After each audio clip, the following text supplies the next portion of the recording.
Muy buenas tardes para todos. Me presento. Mi nombre es Milena Garzón. Soy estudiante de psicología de séptimo semestre. Bueno, hoy en procesos cognitivos superiores vamos a hablar del desarrollo del pensamiento y del lenguaje.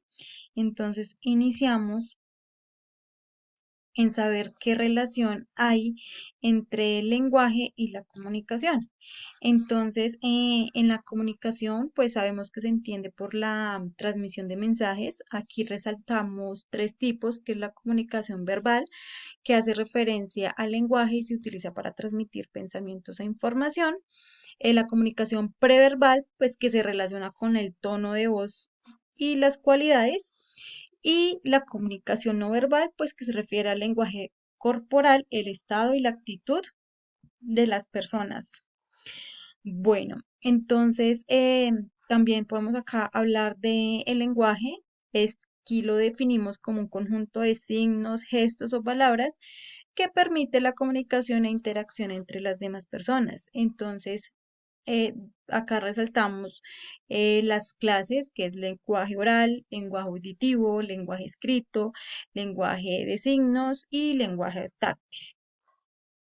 Adicionalmente a esto, el lenguaje pues está hecho por unas dimensiones y unos componentes. Entonces, dentro de las dimensiones está la forma, el contenido y el uso, y cada dimensión pues tiene su componente. Entonces, pues en la forma tenemos la fonología, que es el sistema de sonidos del lenguaje, sonidos simples. Tenemos también ahí la sintaxis, pues que es la forma en la que se combinan las palabras. Luego tenemos la dimensión del contenido. Entre esta tenemos la semántica, que es el significado de las palabras y frases. Entonces, pues cada una está atribuida a alguna característica. Y otra dimensión es el uso, pues que acá podemos ver la pragmática. Entonces, pues ahí son las reglas implícitas de la comunicación lingüística y hacen parte del lenguaje formal y no formal. Entonces, eso es casi muy propia de cada cultura. Continuando, entonces acá vemos que es el pensamiento formal. Entonces es el grado más elevado de un pensamiento humano y se desarrolla en la adolescencia. Según Piaget, el pensamiento formal es un sistema de conjuntos, es uniforme y homogéneo en el sentido que se constituye pues obviamente una estructura lógica. Entonces, dentro de las características tenemos que la capacidad para realizar un control sistemático de las variables es un logro en esta etapa. Al enfrentarse pues a un problema cambia un solo factor y variable cada mes, pues dejando los demás constantes.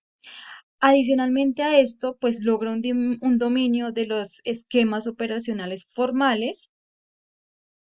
También se logra pues esa capacidad de formular hipótesis. Entonces el adolescente aquí las compara y las somete a comprobación.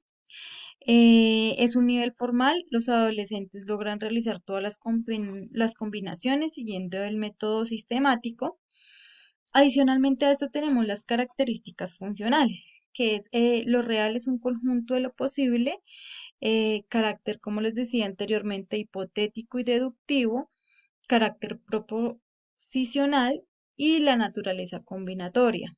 Además, existen dos estructuras importantes, que es doble estructura del conjunto y diversas estructuras, pues para un grupo de tareas. Bueno, aquí vamos a hacer referencia de cómo el pensamiento y el lenguaje tienen influencia en el contexto sociocultural. Entonces, según Vygotsky y Luria, pues argumentaron que el lenguaje establece una distinción cualitativa entre las funciones mentales superiores. El lenguaje en el contexto sociocultural define las interacciones entre las personas, existe diversidad de contextos, circunstancias y obviamente pues asuntos individuales. Entonces el lenguaje ha permitido que la humanidad pueda desarrollarse en conjunto y hablen entre sí, se relacionen. El lenguaje lo vemos como un canal de pensamiento que permite pues transmitir las ideas y obviamente que el ser humano esté en relación con los otros. Obviamente siempre se va a tener numerosos estudios, pues porque siempre se buscan nuevas formas de comunicación. En este momento, pues tenemos a la vanguardia las tecnologías, los emojis, entonces son maneras de comunicarnos y pues que también deben ser estudiadas. Bueno, aquí vamos a hablar sobre los trastornos del pensamiento. Entonces se escogieron dos, los contenidos obsesivos, pues que en esta la persona se siente asediada por ideas y pensamientos e imágenes e impulsos repetitivos, no deseados e irracionales. El paciente lo reconoce, aunque no completamente, y esto le genera bastante ansiedad. Como les decía, pues estas obsesiones se pueden dividir en impulsos, temores, ideas, dudas obsesivas y a veces absurdas. Los contenidos son más frecuentes, entonces se vuelven agresivos, religiosos. Entonces, a veces esto lo relacionamos con los TOC, el trastorno obsesivo compulsivo. Entonces, según el DM5, son trastornos relacionados que difieren en el desarrollo normal, en las que son, evidentemente, las preocupaciones y los rituales son excesivos y persistentes más de lo normal. Entonces, esto lleva pues al deterioramiento de la persona y obviamente tiene que estar pues bajo tratamiento. El otro trastorno de pensamiento que elegí fue la alogía. Entonces, esta es la pérdida de los conceptos que se posea con anterioridad la persona. Este trastorno aparece cuando el sujeto padece una enfermedad que afecta a las áreas cerebrales relacionadas con la inteligencia y la memoria. Muchas veces se presenta en los pacientes que sufren de esquizofrenia.